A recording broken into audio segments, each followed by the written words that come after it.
வணக்கம். நான் யாழினி. இந்த காணொளியில் வேள்பாரி அத்தியாயம் 7 மற்றும் 8 கதை சுருக்கத்தை காணலாம். வாருங்கள், கபிலரோடு சேர்ந்து பாரியின் ஆதிமலையை நோக்கி நாமும் பயணிப்போம். அத்தியாயம் 7. இன்றைய பகுதியில் கபிலர் தனது பயணத்தின் மூலம் ஒரு புதிய உலகத்துக்குள் நம்மை அழைத்துச் செல்கிறார். ஒரு குகை, ஒரு இரவு, சில மனிதர்களின் சாதாரண செயல்களில் மறைந்திருக்கும் அசாதாரண மனிதநேயம், அதன் முடிவில் ஒரு வரலாற்று சந்திப்பு.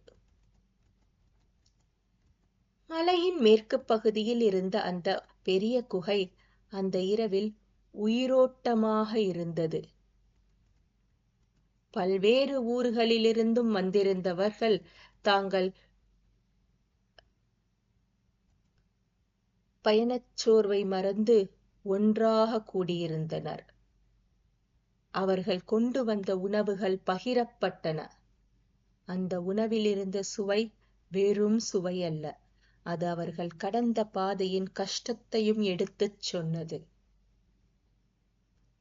கபிலர் அந்த கூட்டத்தில் அமைதியாக இருந்தார். பசி இருந்தது,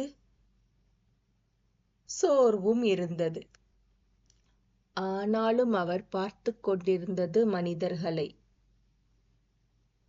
அந்த நேரத்தில் ஒரு குழந்தை அழுதது.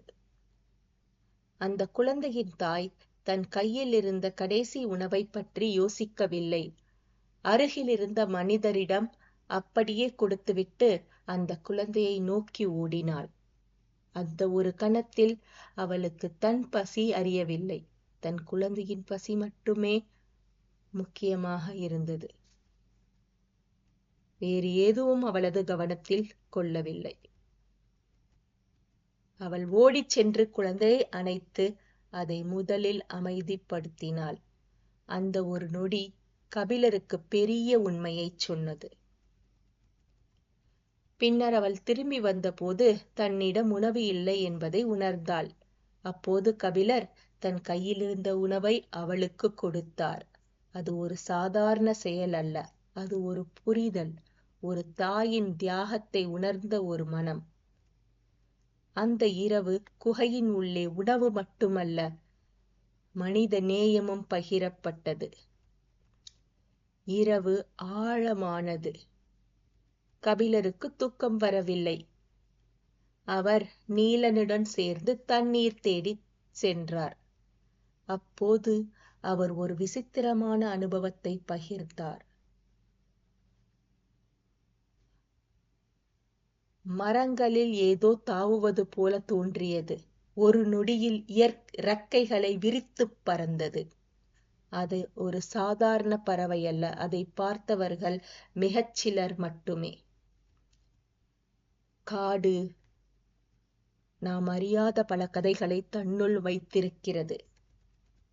அவர்கள் திரும்பி வந்தபோது குகையில் நடந்த உரையாடல் மாறுபட்டது.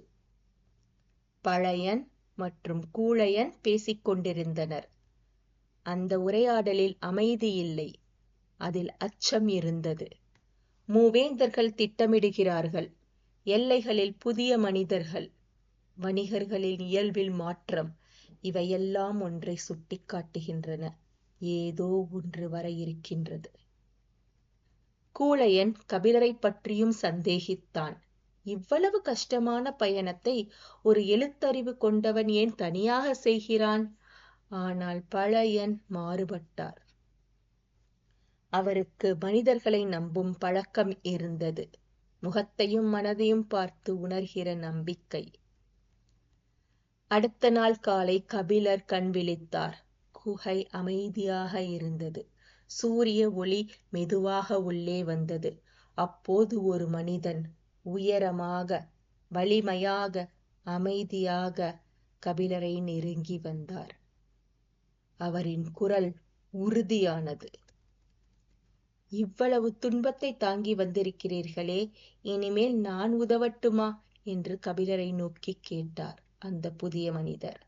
கபிலர் ஆச்சரியப்பட்டார். கபிலர் ஆச்சரியத்துடன், நீங்கள் யார் என்று அந்த புதிய மனிதரை பார்த்து கேட்டார். அந்த புதிய மனிதர் பதிலளித்தார், நான் வேள்பாரி.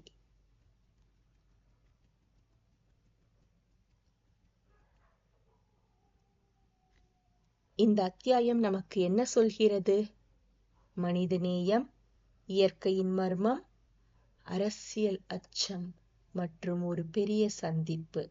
கபிலரின் பயணம் இப்போதுதான் உண்மையில் தொடங்குகிறது. இத்துடன் அத்தியாயம் 7 நிறைவடைகிறது. அத்தியாயம் 8. அடுத்த நாட்களில் பரம்பு நாடு ஒரு பெரிய கொண்டாட்டமாக மாறியது.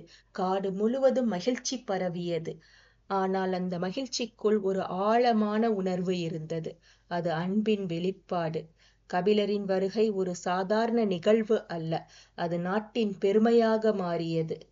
பாரி கபிலரை தோளில் தூக்கி வந்தார் என்ற செய்தி நாடு முழுவதும் பரவியது. நேற்று வரை கபிலர் யார் என்று அறியாதவர்கள் கூட இன்று கபிலரை பற்றி பெருமையாக பேசத் தொடங்கினர். ஒரே நாளில் அவர் ஒரு கதையாக மாறினார். பாரியின் அன்பு மிக ஆழமானது. அவர் கபிலரை மரியாதை செய்ய விரும்பினார். அது ஒரு அரச விருந்து அல்ல, ஒரு மனம் நிறைந்த அன்பின் வெளிப்பாடு.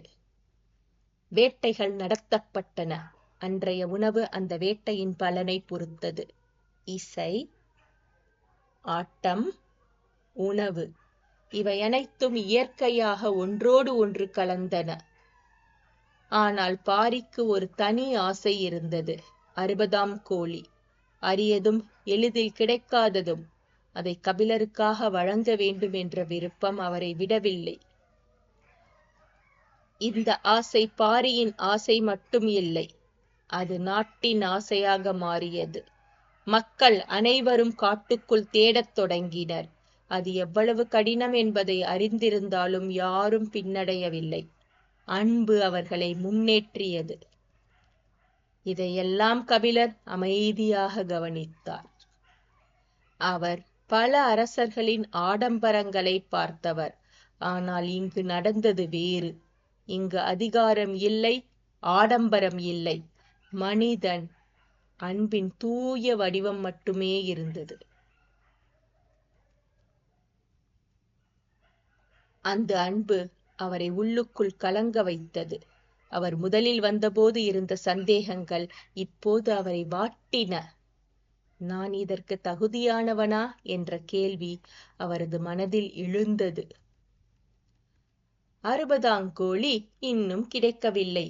ஆனால் தேடல் தளரவில்லை. பாரி தானே காட்டுக்குள் செல்ல தீர்மானித்தார். அதே நேரத்தில் ஒரு செய்தி வந்தது.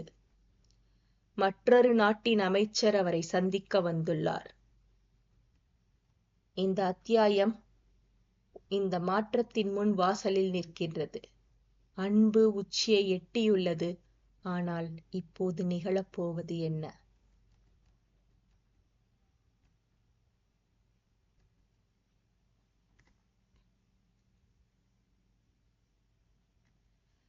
இந்த காணொளி உங்களுக்கு பிடித்திருந்தால் யாழினியின் குரலில் சேனலை சப்ஸ்கிரைப் செய்யுங்கள். எங்களோடு இணைந்திருங்கள். நன்றி.